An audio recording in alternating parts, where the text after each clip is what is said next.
बिस्मिल्लाहिर्रहमानिर्रहीम, अस्सलाम वालेकुम रहमतुल्लाहि व बरकातुहू। मेरा नाम है अकील है। आप देख रहे हैं प्रॉपर्टी विजन टीवी।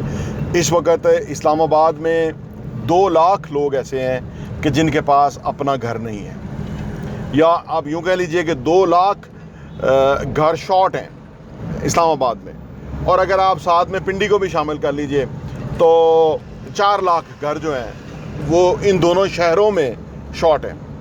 और अगर आप लाहौर की बात कीजिए तो सिर्फ लाहौर के अंदर इस वक्त को तकरीबन 8 लाख के करीब घर शॉर्ट है। कराची की बात करें तो 12 से 15 लाख घर शॉर्ट हैं। पूरे पाकिस्तान की बात करें तो इस वक्त 1 करोड़ घर शॉर्ट है, क्योंकि जो मेजर शॉर्टेज है वो बड़े शहरों के अंदर है, लाइक फैसलाबाद, मुल्तान, इस तरह से है।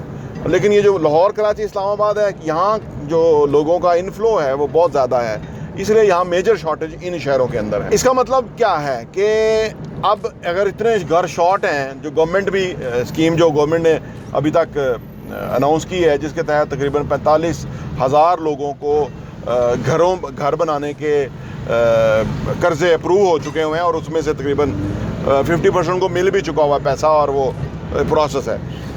अब जो बाकी घर शॉर्ट हैं, अब उनके साथ अभी भी वही कॉन्सेप्ट है जो कि कभी माजी में था। ये जो 35, 40, 45 हज़ार लोगों को मिल गए हैं कर्ज़े, जब पाकिस्तान में फोरक्लोजर लॉ नहीं था, ये कानून नहीं था, तो बैंक कर्ज़े नहीं देते थे। इनफैक्ट तो सिर्फ एक ही सूरत में आप घर बना सकते थे कि जब आपके पास कैश होगा। और आज भी आप इन 35, 40, 45 हज़ार लोगों के अलावा, वैसे तो ये रेशो बढ़ रही है, आए दिन बढ़ रही है। यानी आज से 2 हफ्ते पहले 35,000 लोगों को कर्ज़े मंजूर हुए थे, अब ये रेशो बढ़ के 40 से ऊपर चली गई है। 40,000 से ज़्यादा लोगों को घर के कर्ज़े मंजूर हो गए हैं। अच्छा, ये जो इतनी बड़ी तो खैर ये डिमांड पूरी नहीं कर सकती है, इसको भी काफ़ी साल लगेंगे कि जबकि लोगों को बैंक कर्ज़ा देना शुरू करेंगे और ये होगा। लेकिन मेजर जो शॉर्टेज है, मैंने अर्ज़ किया कि इस्लामाबाद में 2 लाख घर कम है, रावलपिंडी में भी 2 लाख घर कम है, आप सोचिए, और लाहौर, कराची और बाकी शहरों में। तो इस सूरत में ये लोग जो है 1-2 सालों में, 4 सालों में घर भी नहीं बना सकेंगे। ये कमी अपनी जगह मौजूद रहेगी, क्योंकि अब हमारे नए यूनिट्स क्रिएट हो रहे हैं ना। जो हमारी पॉपुलेशन बढ़ रही है, तो हमारे नए यूनिट्स की रिक्वायरमेंट है जो कि हम नहीं दे पा रहे। तो हमारे पास इतने घरों की शॉर्टेज है। इस सारे सिनेरियो में जिस तरह से हमारी 2% सालाना पॉपुलेशन बढ़ रही है, तो कोई भी अगर आपका असासा होगा और वो अगर रेडी टू मूव इन होगा, यानी किराए के लिए तैयार होगा, तो उसका किराएदार बहुत है। रेंट पे लोगों को घर बहुत चाहिए। रेंट के जो काम है, आमतौर पे लोग ही सोचते हैं कि यार हम फ़र्ज़ करो हमारे 5 घर होंगे और वो हमने अगर रेंट पे लगाने होंगे, तो फिर वो कोई आ रहा होगा, कोई जा रहा होगा, तो उसके साथ बड़ी मगजमारी है लोगों को समझाना कि जी फैमिली छोटी हो और बड़ी फैमिली नहीं होनी चाहिए, पानी का जो है ना वो ख्याल रखें, मेंटेनेंस नहीं का ख्याल रखें, वगैरह वगैरह। देखिए, ये सारे मैनेजमेंट के इश्यूज़ हैं। अगर अच्छा मैनेजर उसके ऊपर अवेलेबल हो, प्रॉपर्टी के ऊपर, जो कि एक समझदार बंदा हो, जो कि लोगों को प्रॉपर इंटरव्यू से, एक प्रोसेस से गुजार के उनको रेंट आउट करे, तो आप यकीन कीजिए कि ऐसे ऐसे लोग हैं कि वो अपने घर से भी ज़्यादा आपके घर को मेंटेन रखते हैं, टाइमली किराया पे करते हैं, हाँ जी। और उनको पता होता है कि भाई अगले की 1 करोड़ रुपए की, 1.5 करोड़ रुपए की प्रॉपर्टी है, तो उसका रेंट जो है उसको बर वक्त मिलना चाहिए।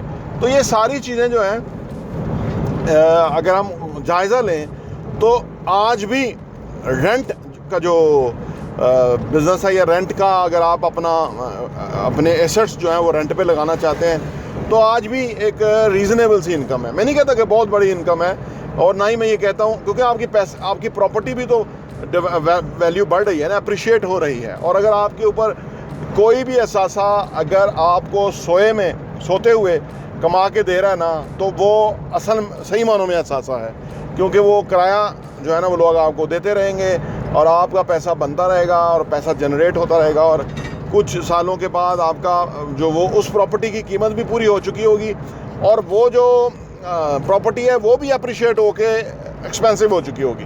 तो किराया जो रेंट के ऊपर अगर आपके ऐसे एहसास आप ले लेते हैं जो रेंट पे आराम से लग जाएं, आप अभी देखें इस्लामाबाद के अंदर डिप्लोमेटिक एनक्लेव में जो भी बिल्डिंग्स हैं उनके वो बहुत एक्सपेंसिव हैं, बाकी इस्लामाबाद से एक्सपेंसिव है। उसकी वजह ये है कि वहाँ जो फॉरेनर्स आते हैं वो वहाँ पे रहते हैं और वो डॉलर्स में किराया पे करते हैं। इसी तरह F6, F7, F8 को देखें तो वहाँ भी ये प्रॉपर्टी बहुत एक्सपेंसिव है। और वहाँ भी इसी तरह ये है कि एम्बेसीज़ हैं वहाँ पे, उनके जो सफारतकार हैं वो वहाँ रहते हैं, क्योंकि ये जो एरिया है यानी F6, F7, F8 और E7 ये उनको अलाउ है। इसके बाहर जो है वो जो भी बैरून मुल्क से लोग आते हैं यहाँ पे रहते हैं, एम्बेसीज़ के अंदर काम करते हैं, गवर्नमेंट उनको एडवाइस करती है कि वो इसी एरिया के अंदर रहें, यहीं वो अपनी लिविंग रहे। वैसे तो डिप्लोमेटिक एनक्लेव में रहें, लेकिन अगर बाहर निकलना चाहते हैं तो यहाँ तक ही रहें। तो इस वजह से उन प्रॉपर्टीज़ की प्राइस भी बहुत ज़्यादा है और उनकी जो इनकम है रेंटल है वो भी बहुत ज़्यादा है। तो इसी तरह बाकी एरिया में आप चले जाएँ, जितना अच्छा एरिया होगा, जितनी अच्छी लिविंग होगी, उतना रेंट बहुत होगा। और रेंट तो अब हो ही ज़्यादा गया है ओवर द ईयर्स इन शहरों के अंदर, क्योंकि डिमांड एंड सप्लाई वाला बात है जो मैंने शुरू किया था जहाँ से, कि डिमांड बहुत ज़्यादा घरों की और लोगों की इस्तात इतनी नहीं है कि वो अपनी डिमांड पूरी करके अपने लिए घर बना सके। तो उन्होंने रहना है इस शहर में और वो फिर किराए पे रहते हैं। और एक बहुत बड़ा यहाँ पे क्योंकि मुलाजम तबका है रहता है और उसमें सरकारी मुलाजम भी है बहुत ज़्यादा और प्राइवेट मुलाजमीन भी हैं, तो हाउस रेंट जो है ऑफिस की तरफ से उनको मिलता है। और कुछ लोग तो साल के पूरे कॉन्ट्रैक्ट ले लेते हैं और वो फिर कई साल तक रहते हैं। उनकी कोशिश होती है कि वो वहाँ से मूव ही ना करें, क्योंकि उनके बच्चे उधर पढ़ रहे होते हैं, बाकी उनको सहूलत होती है, तो वो फिर कभी छोड़ते ही नहीं है प्रॉपर्टी को। 10-10 साल 15-15 साल रह के जो है ना वो किराया देते रहते हैं और वो आपको ईयरली किराया जाता है। तो रेंट का जो काम है, जो रेंट के ऊपर अगर आप अपनी प्रॉपर्टी छोड़ते हैं तो वो एक उसकी सिर्फ मैनेजमेंट रिक्वायर्ड है। एक अच्छा मैनेजर जो कि ये तमाम चीज़ों को मैनेज कर सके और एक SOPs बना ले, एक बायलाज बना ले, कुछ शराइत उनसे साइन करवा ले, जो प्रोसेस है कि वो लोकल थाने के अंदर उनका इंदराज करा दे और या उनको इतला दे दे कि ये लोग हैं, ये रह रहे हैं हमारे पास, तो फिर कोई वरी नहीं है। आप आराम से किराया वसूल करें और अपनी प्रॉपर्टी की भी आपकी अप्रिशिएट हो रही है और आपको बहुत खूबसूरत अच्छा किराया भी मिल रहा है। मेरी बातें सुनने का बहुत शुक्रिया। उम्मीद है आपने हमारे चैनल को सब्सक्राइब कर लिया होगा और अगर नहीं किया तो ज़रूर कर लें, क्योंकि आपको बहुत अच्छी वीडियो हमारे इस चैनल पे मिलेंगी और आप हमारी वीडियोस दूसरे लोगों के साथ शेयर भी कीजिए।